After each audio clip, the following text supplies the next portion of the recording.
Good morning, everybody. I want to give everybody a little update on the whole AI thing for just a couple of minutes to give you a sense of reality of what's going on here. So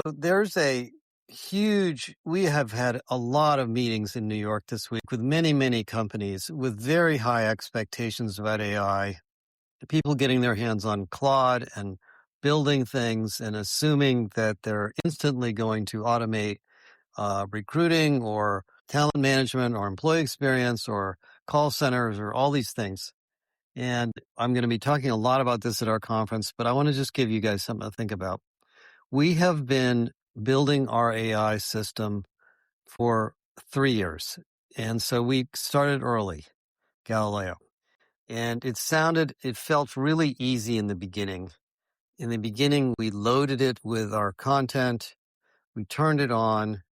It immediately started answering questions and acting like a consultant and doing all sorts of great stuff. So you would think it would have been a really easy project. But of course, what happened is it started making a few mistakes here and there. And we realized that there were many, many edge cases that weren't working right.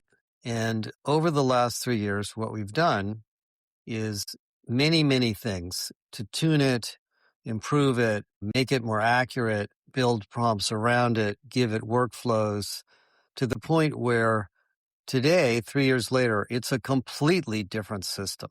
We have now chunked the content into semantic blocks. We have an ontology behind it. We run tests against it for accuracy. We carefully label the data before we put it in, so we make sure that it's useful so that people don't get different answers to the same question at different times. The pre-prompt in Galileo is now much, much longer and more complex than it was in the beginning because we've learned many ways to coach it. And the point I'm making here, and I don't think a lot of people understand this if they haven't done this, is AI is not a implement, turn on, and use technology. It's very different. You could go buy Workday or QuickBooks or Salesforce or whatever, and you could turn it on and you could teach people how to use it. And the next day they'll start using it. And the next day it'll start collecting data. This isn't like that. These systems take training and coaching to work well. So one of the clients we met with it's a very big company, said, we built a chatbot for employee policies and it quote unquote didn't work. So we shut it off. And Bill and I were sort of laughing, like, what do you mean it didn't work? Well, it was giving everybody the wrong answers. And they blamed the vendor. I don't even know what vendor it was. And we said, well, wait a minute, it's not really that easy to do this. You have to make sure that the policies are up to date, that they're easy to read, that the system can find the information in the correct way, and that you have ownership for the policies so that they stay consistent over time and they don't get out of date or inconsistent with each other. If you get a policy, this was a bank, you get a policy for the US and a policy for Canada and they conflict, how is the system supposed to know which one's correct? Or is it just going to merge them or average them? I mean, it doesn't know. So there's, a lot of tuning, I guess is the word, or training. You can use a lot of words for this to make these things work. And you have to realize that all of these agents that are being introduced by vendors, I mean, I can't believe how many of them are just popping out of nowhere, are untrained.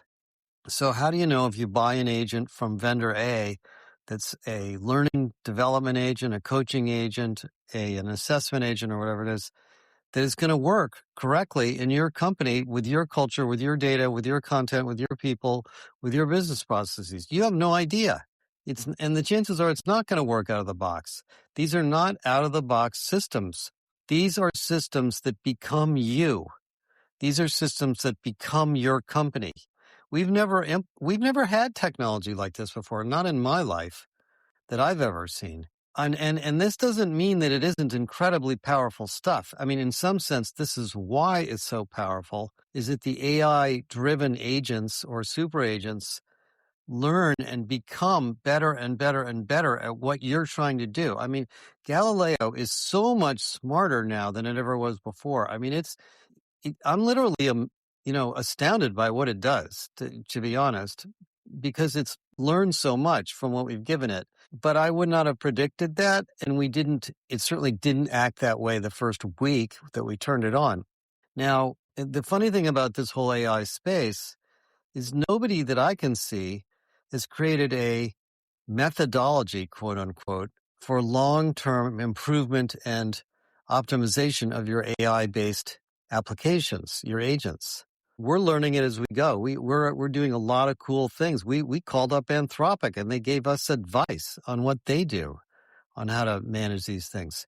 There's labeling, there's training, there's ontologies to manage, there's content to organize. There's things to clean up. I mean, one of these companies said to us, well, we took the agent, we pointed it at our SharePoint system, created a mess because we have 17 versions of everything in SharePoint. Well, yeah, right. I mean, what do you expect? It doesn't know which one to use. It just sees a big mass of text and it just indexes it all.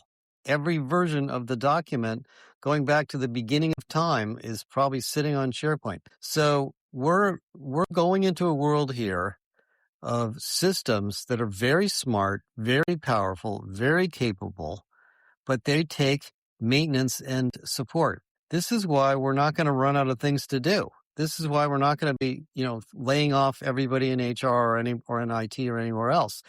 Because even though you might be able to generate code really fast or whip up a website in 10 seconds, and sort of throw it out into the web and turn it on, you're going to want to maintain this stuff and monitor it and update it.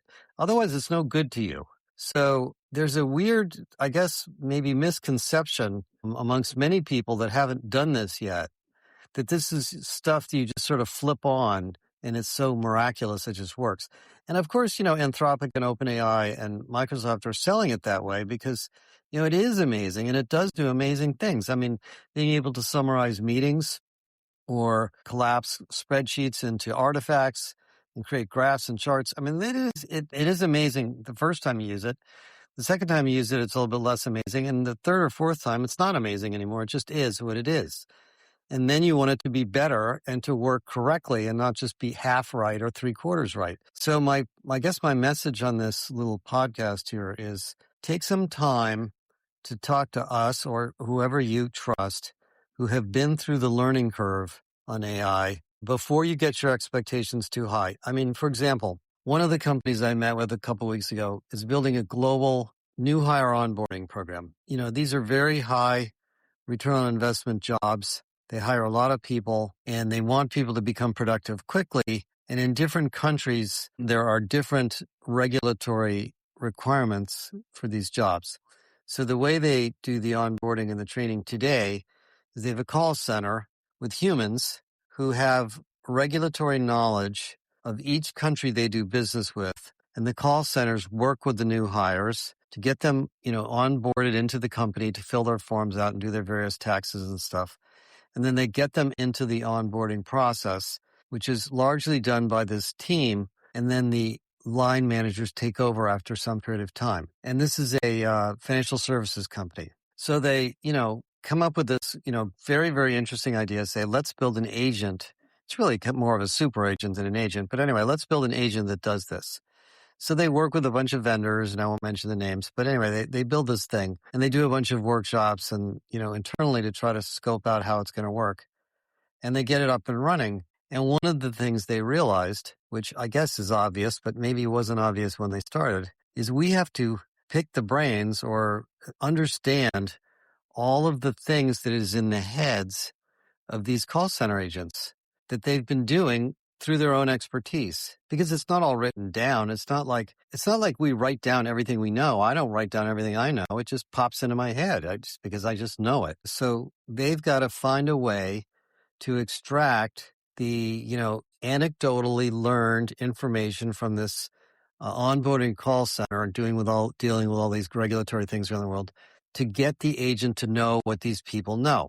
Now, Bill and I were kind of thinking about this and we're thinking, well, you could interview these people and just record the interviews, but who's going to do the interviewing? And what questions are you going to ask them? If you're not the person that does that work, you don't even know what to ask. Like, do you think somebody else could interview you and identify everything you know? Of course not. because they don't know what you know. Only you know what you know. In fact, I don't even know what I know because my brain just sort of stores it until I need it. So to train, quote unquote, this onboarding thing to do everything that this call center does is a non-trivial effort. It's not going to happen in a week. It will happen over time. And as people use the new agent, they'll find the edge cases that don't work and they'll say, oh, wait a minute, this wasn't correct. We've got to get better information here, get better information here. And that's basically what these advertising companies have been doing for years and years too. I mean, the Facebook ads that pop up that seem to be hearing everything you're saying, which I think they are, or the meta ads or whatever they are. I mean, that technology took a long time to build. I mean, that didn't happen overnight. And you're building those kinds of systems now in your company. I mean, every AI system you build in your company is going to go down the learning curve of the advertising industry and how long it took them to be able to personalize your ads.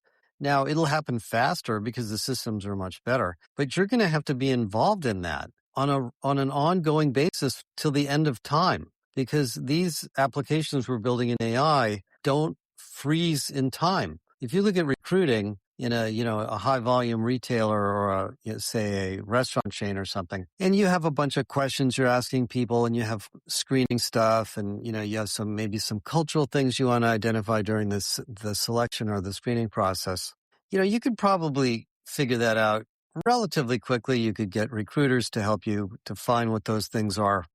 And then, you could get the AI to learn that, maybe in a week or less. Wouldn't take too long. But, let's suppose the company goes in a new direction. Like, I'll give you a good example. Starbucks is going through a turnaround.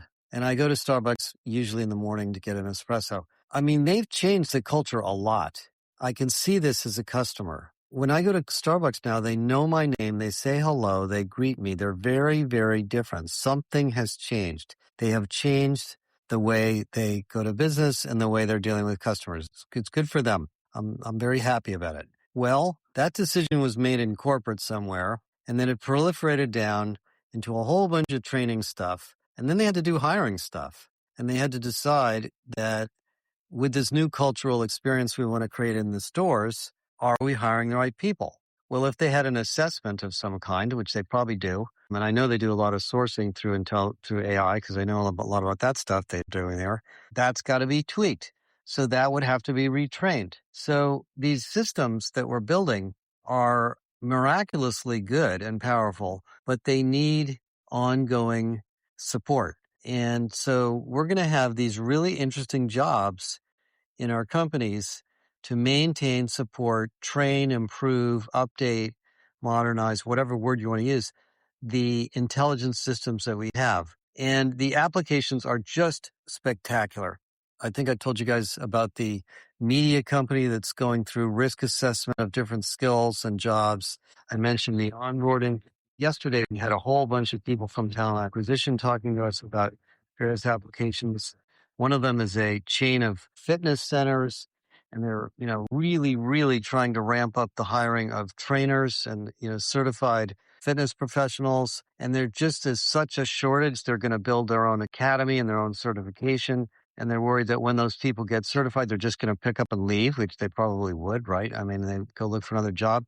And I said to the head of TA, I said, yeah, but you're a brand. I mean, you're going to have to, this is good for you because your brand will create career opportunities for these people going forward. So who do they select now? Does that change their selection? I mean, for example, in our company, I get a lot of inquiries from people that want to work for us that are gurus, or, maybe they self-proclaim gurus, but they're gurus in different things. We don't really want to hire gurus. We want people to become gurus the way we're gurus. We don't want them to bring their guru-ness to us and try to change us. We already kind of know what we want to do. So there's a very fine line between a guru who fit with us or not.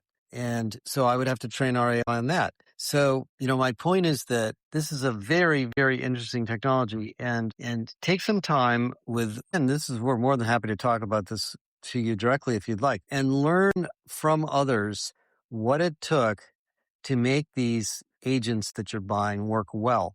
If a vendor throws something at you and says, oh, we have so-and-so using it and such and such using it, call them, ask them what happened. Ask them what went well. Ask them how long it took to get it into a stable state. Ask them how well it's adapted over time. These things are very powerful, but they take operational support, and they will help you decide how to staff the project so that it will improve over time. Okay, that's 20 minutes for today, almost. I just really felt I needed to send this out because we had so many conversations about this the last couple of days in New York. We're meeting with Sana and Workday today at a big AI conference, and I promise you I'll tell you all about that in the next podcast. Bye for now.